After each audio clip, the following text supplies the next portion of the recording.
lang pala nila ako sa Glory Mountain, kung saan po dinadala yung mga sanction workers o yung mga hindi nakakakuha po sa mga kuta nila o ang kailangan ng pagwawasto.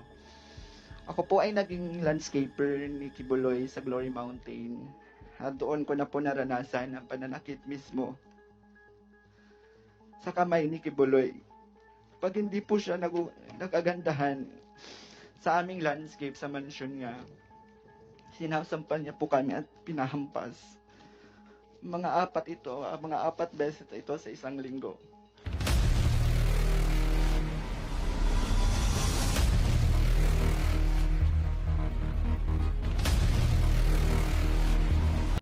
Kiingnan nila na physical abuse, human trafficking, rapist, ug uban pa.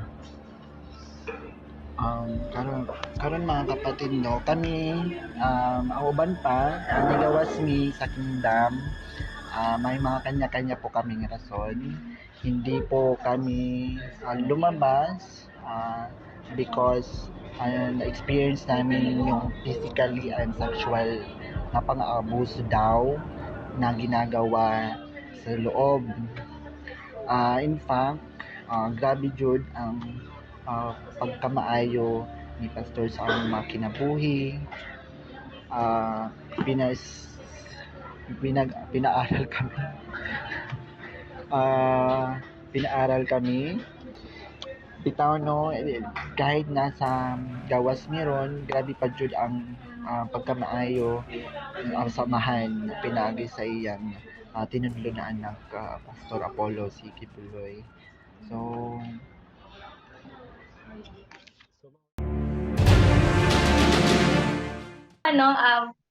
wala pong mansion sa Glory Mountain. For your info lang. We all know, walang mansion doon sa Glory Mountain. Bahay ni Pastor meron, pero hindi po mansion. Sinasaktan ka pag hindi niyo nakukuha yung landscape. Sandali lang, si Pastor never yan nagtaas ng kamay sa mga full-time miracle worker kahit nagkasala ka pa. Yes. Kahit under discipline ka pa, never yan nagtaas ng kamay si Pastor. Nagtaas siguro ng boses, pero yung boses is for the way ng fellowship. Pinifellowship tayo ni Pastor. Love pa rin. Yes.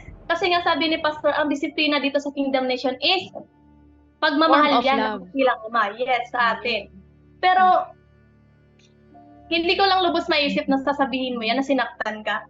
Hindi ka nga lumalapit kay Pastor kasi hindi ka allowed. Hindi tayo allowed. Sa sarili natin, alam natin yan. Lalo na pag under discipline ka. Mayroon tayong limitasyon. Diba?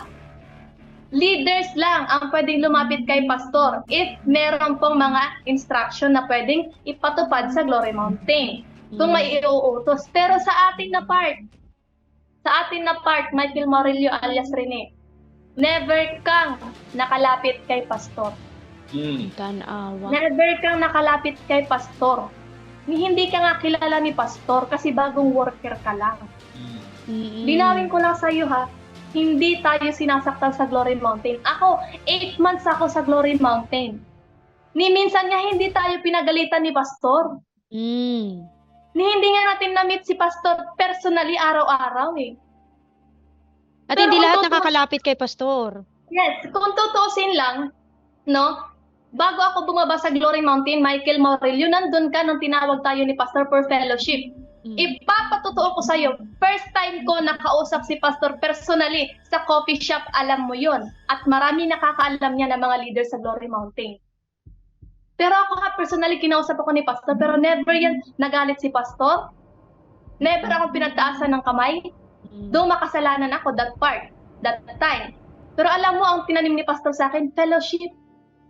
Para lang ma-rewind ang spiritual life mo sa Kingdom Nation. Pero yung sinasabi mong sinaktan ka ni Pastor, sinampal ka, hindi ka nga nakikita sa trabaho pagdating ng work job eh.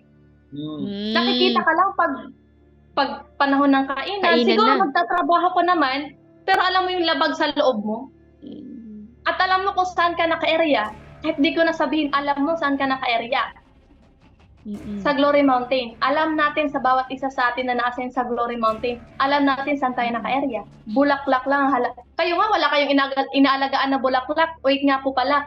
Mga LGBT, wala kayong inaalagaan na bulaklak nung nandun kayo eh. Di ba, alias Rene? Mm.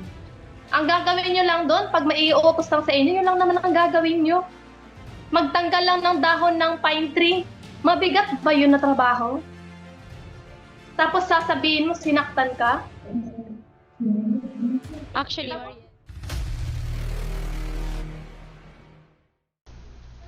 Si alias Rene, na-encounter ko siya sa Glory Mountain. Kasi that time is nag-HRD ako doon sa Glory Mountain. So, ang laging report na nakakarating sa amin sa office, tapulan yun na siya. Sigurad katuto, lagi lang natutulog, walang ginagawa. Ang laging rason, may sakit. Lagi niyang ginagawa doon. Pero pagkainan na, number 1 yan. Nandun na kagad sa kusina. Hihingi ng pagkain. Oy. Tapos, dahil sa gugma ni Pastor, pagmamahal ni Pastor sa kaluluwa, inintindi siya Mm-mm. ng mga leaders. Inintindi siya kung ano yung, baka hindi talaga siya bagay dun mag-landscape kasi hindi naman siya nagla-landscape. Totoo yun, hindi siya nagla-landscape, si alias Rene. Hindi nga siguro nakahawak ng guna ba yan? Tawag dyan, guna. Mm-mm. Oh. Tapos Kaya sabihin nga- niya, landscaper siya. So, hindi pala Hindi siya- talaga siya legit na siya landscaper. landscaper. Nagpapa-landscaper lang siya. Diyos ko, ayan na. Yan yung record niya doon, te Dayan. Wala yan. Mm. Hindi yan landscaper. Kain tulog lang trabaho niya doon sa sa Glory Mountain.